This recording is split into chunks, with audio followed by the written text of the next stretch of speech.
अस्सलाम वालेकुम। Visa expiry पर आपको किसी मुल्क से डिपोर्ट करना या आपको फिर एयरपोर्ट पर रोक कर ना जाने देना, ये तो सुना था। लेकिन आप अगर सऊदी अरब से छुट्टी आते हैं और फिर कुछ दिनों बाद आप दोबारा सऊदी अरब ट्रैवल करना चाहते हैं और आपको एयरपोर्ट पर रोक कर आपको बता दिया जाए कि आपका नाम पीसीएल में शामिल कर दिया गया है, यानी पासपोर्ट कंट्रोल लिस्ट में शामिल कर दिया गया है, आप ब्लैक लिस्ट हो, आप अब सऊदी अरब ट्रैवलिंग नहीं कर सकती। जी दोस्तों, रिसेंटली हमारे एक दोस्त के साथ यही वाक़या हुआ है कि वो किसी काम की गरज से सऊदी अरब से छुट्टी आया था पाकिस्तान और उसको एयरपोर्ट पर रोक कर उसका नाम पीसीएल में शामिल कर दिया गया था। वजह क्या थी, मैं आपको इस वीडियो में डिटेल में बताऊंगा, लेकिन आपको एक ही रिक्वेस्ट है कि वीडियो को पूरा देखिए। इसके अलावा अगर आप चैनल पर नए हैं तो चैनल को सब्सक्राइब करना और वीडियो को लाइक करना ना भूलिए, क्योंकि इसी चैनल पर मैं आपको Saudi related informative videos upload करता रहता हूँ। देखो दोस्तों, रिसेंटली हमारा एक दोस्त किसी काम की गरज से सऊदी अरब से छुट्टी आया था पाकिस्तान, लेकिन जब काम उन्होंने निपटा दिया, काम ख़त्म करवा दिया, तो फिर तकरीबन 19 या 20 दिन बाद दोबारा से वो ट्रैवल करना चाहता था, दोबारा से सऊदी अरब जाना चाहता था। जब उन्होंने टिकट कराई और एयरपोर्ट पर चला गया तो उसको रोक लिया गया, उसको एंट्री नहीं मिली। उसने वजह पूछी कि क्या वजह हो सकती है कि मुझे एंट्री नहीं मिल रही है, तो उन्होंने बताया कि आपका नाम जो है हमने पीसीएल में शामिल कर दिया है, जिसको पासपोर्ट कंट्रोल लिस्ट कहा जाता है, कि उसमें से आपका नाम दर्ज किया गया है और आपको एंट्री नहीं मिलेगी। तो उसने फिर उनसे पूछताछ की कि मुझे एंट्री क्यों नहीं मिल रही है, क्योंकि मैं तो सऊदी अरब से छुट्टी आया था, मुझे वहाँ के एयरपोर्ट पर रूट लिया जाता, मुझे एंट्री नहीं मिलती पाकिस्तान को। अगर मैं कुछ करता या कुछ वायलेशन वगैरह करता, तो यहाँ के जो एफआईए हजरात हैं उन्होंने बताया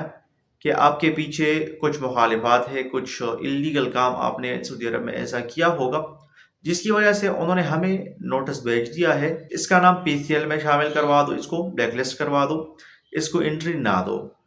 तो ये हो सकता है कि अगर आपके नाम पर कोई सिम वगैरह हो, या आपके नाम पर कोई बिल वगैरह रहता है, या आप किसी कंपनी में काम करते हैं और उस कंपनी में आप कुछ ऐसा इलीगल काम करते हैं कि वो आपके पीछे कोई केस बना दे,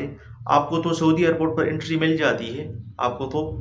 निकाल दिया जाता है, चाहे आप छुट्टी आ रहे हो या जिस चीज़ पर भी आ रहे हो। लेकिन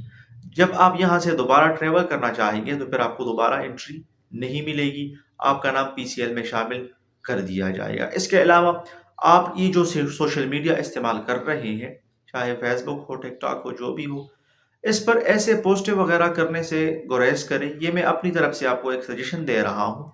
जिसकी वजह से आपको फिर बाद में मसला मसाइल ना करना पड़े, क्योंकि हमारे ज़्यादातर जो ओवरसीज़ भाई है तो वो वहाँ से ऐसे पोस्टें करती हैं सियासत के बारे में, या किसी मुखालिफ पार्टी के बारे में, या किसी या गवर्नमेंट के बारे में भी बास भाई ऐसे हैं जो पोस्टें करती हैं, तो फिर उनको इस तरह मसाइल का सामना करना पड़ता है, फिर उनको जाने नहीं देता है। आप अच्छी तरीके से आ जाते हैं सऊदी अरब से, आपको बिल्कुल लीगल तरीके से निकाल दिया जाता है, लेकिन फिर आप यहाँ से जब जाते हैं तो आपका नाम जो है वो पीसीएल में शामिल कर दिया जाता है। तो फिर आप सऊदी अरब क्या, आप किसी मुल्क में भी ट्रैवल नहीं कर सकते, जब आपका पासपोर्ट ब्लॉक हो जाता है तो फिर आप कहाँ पर भी ट्रैवलिंग नहीं कर सकते हैं। होप आपको ये वीडियो अच्छी लगी होगी, इसमें से मैंने आपको ये क्लियर करवा दिया है कि आपने ये गलतियां नहीं करनी है, ताकि आपको बाद में मसाइल का सामना ना करना पड़े, क्योंकि रिज़्क के मामले में बहुत ज़्यादा मुहतात रहिए, क्योंकि ये हमारा वसीला होता है। वीडियो को अपने दोस्तों के साथ ज़रूर शेयर कीजिए। इसके अलावा अगर आपका कोई क्वेश्चन वगैरह है या कोई सवाल है सऊदी रिलेटेड, तो आप मुझसे कमेंट सेक्शन में पूछ सकते हैं। मैं भरपूर कोशिश करूँगा कि आपको उस हवाले से गाइड कर दूँ, आपको आगाही कर दूँ और आपको समझा दूँ।